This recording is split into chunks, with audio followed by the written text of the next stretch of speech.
one must certainly take into consideration the unorthodox theories of Nibiru's most reputable proponent, Zecharia Sitchin.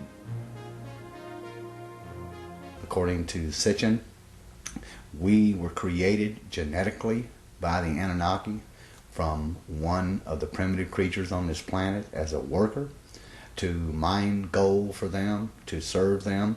The Anunnaki in number were 50 originally when they came here, and no more than 600 at any given point in their history. In the beginning, they eventually interbred with mankind, created us, created the hybrids. Evolution did occur alongside this. We are a parallel people alongside any other beings that evolved here, and they did evolve. No one was wiped out. So evolution has its points. It has a lot of holes in it, but this sudden modern thinking man came about, in my strong belief, genetically created by an advanced civilization, not aliens, but intellectual beings just like us from somewhere else, by combining the genetic material involved on Earth with themselves.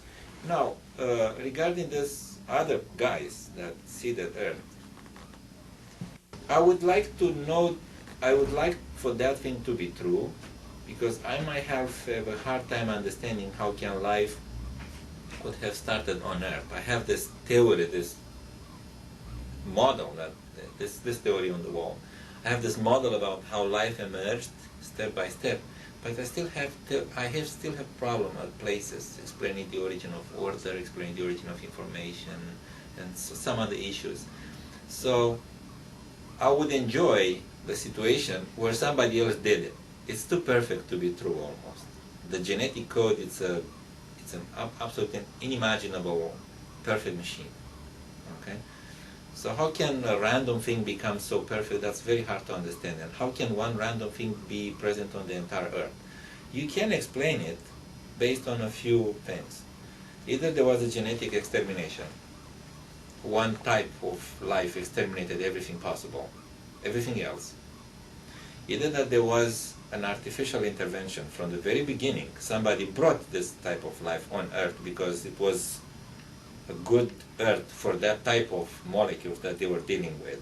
Or somebody invented life, artifacts, made by somebody. Or life was seeded from outer space.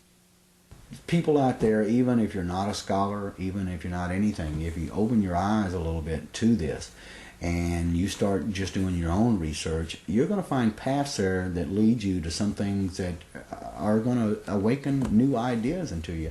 And the next few years, I think we're going to see a watershed of information that is going to absolutely rewrite every book of history. There's evidence left over this entire planet when you start thinking, and you must believe, that we are the offspring of these people. If there was a God, the God created those people before they created us.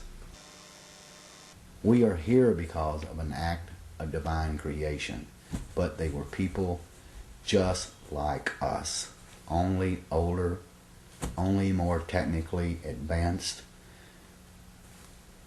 We need to rediscover that in ourselves, that we are a great civilization. We came from a great civilization. Okay. And I would tell anybody to look, open your eyes and look for it.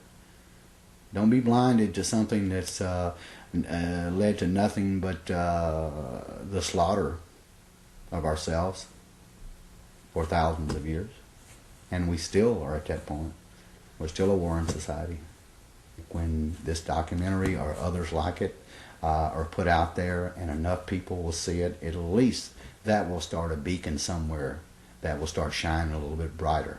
And so at some point we're going to see that we have a different history than what we've been given. The proof's there. Our true history may be indeed very different than what we've been taught through the ages. Whether this data has been withheld or our identities have just been forgotten, it is our responsibility now to rediscover who we are and where we're going.